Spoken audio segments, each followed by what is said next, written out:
नमस्कार दोस्तों, मैं हूं धर्मेंद्र कुमार प्रजापति और मेरे इस चैनल बायोलॉजी के नोट्स पर आपका स्वागत है। अगर आप मेरे इस चैनल पर नए हैं तो मेरे चैनल को लाइक और सब्सक्राइब करना न भूलें। साथ ही साथ बेल आइकन को जरूर दबाएं ताकि मेरी हर वीडियो सबसे पहले आप तक पहुंचे। लाइफ प्रोसेस यानी जीवन की प्रक्रियाओं के अगले पार्ट में मैं आज आपको डेंटिशन यानी कि दंत विन्यास और दांतों के बारे में बताऊंगा।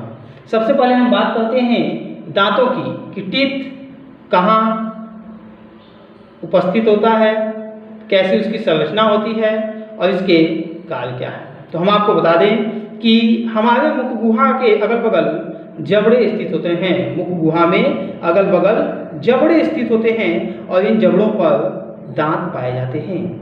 दांत जो हैं वह भोजन को कुतरने, काटने, पीसने, चबाने के अतिरिक्त शत्रुओं से सुरक्षा करने के भी काम में आते हैं। एक दांत की संरचना आप यहाँ पर देख सकते हैं कि दांत में कौन कौन से भाग होते हैं। तो दांत को प्रायः 3 भागों में बांटा गया है।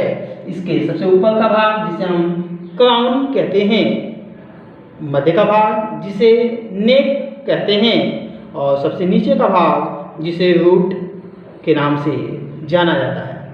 बात करें क्राउन की तो दांत का वह भाग जो हमें ऊपर से दिखाई देता है, दांत का वह सफ़ेद वाला भाग जो हमें ऊपर से दिखाई देता है, इसे हम इनेमल कहते हैं। इनेमल कैल्शियम फास्फेट का बना होता है और यह काफ़ी हार्ड यानी कि कठोर होता है। इसके अंदर एक जेली लाइक सब्सटेंस भरा होता है जिसे हम पल्प कहते हैं। पल्प जिस स्थान में एकत्रित रहता है, जिस स्थान में भरा होता है, उसे पल्प कैविटी कहते हैं। जबकि रूट में भी कुछ रूट कैनाल्स उपस्थित होते हैं और नीचे बोन्स के रूप में मैक्सिली हड्डियां होती हैं। ये दांत की एक प्रारूपिक संरचना थी। अब हम बात करते हैं मनुष्य में पाए जाने वाले दांतों के प्रकार की कि मनुष्य में दांत कई प्रकार के पाए जाते हैं। थिकोडॉन्ट, गर्द दंती।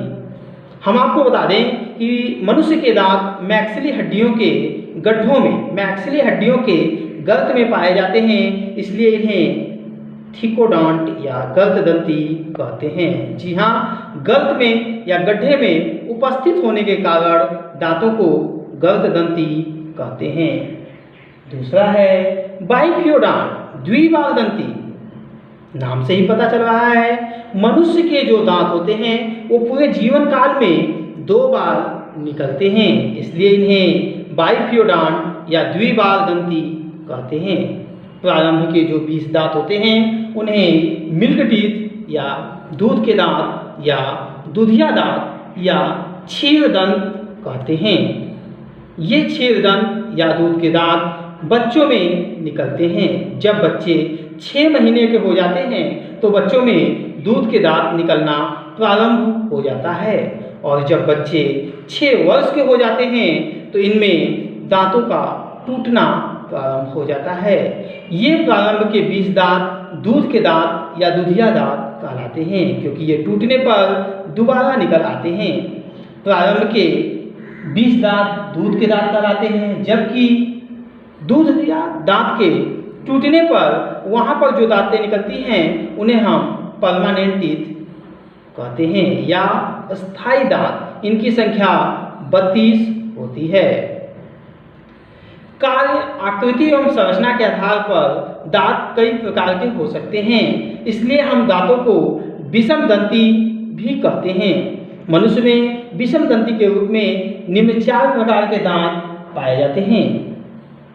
पहला है इंसाइसर्स यानी कि कृंतक। दूसरा कैनाइन्स यानी कि रत्नक। तीसरा प्रीमोलर्स जिसे अर्धचवर्णक या प्रचवर्णक भी कहते हैं और चौथा मोलर्स यानी कि चवर्णक। इनके बारे में हम आपको कुछ बता दें कि इंसाइसर्स जो दांत होते हैं ये छेनी के समान नुकीले होते हैं और ये भोजन को काटने और कुतरने का कार्य करते हैं।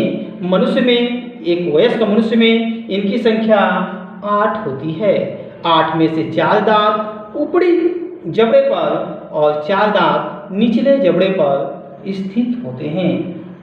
बात करें कैनाइंस यानी कि रदनक की, तो ये ऊपरी जबड़े में 2 और निचले जबड़े में 2 क्विंतक दांतों के अगल बगल स्थित होते हैं। ये काफ़ी नुकीले होते हैं जो कि भोजन को चीरने फाड़ने का कार्य करते हैं।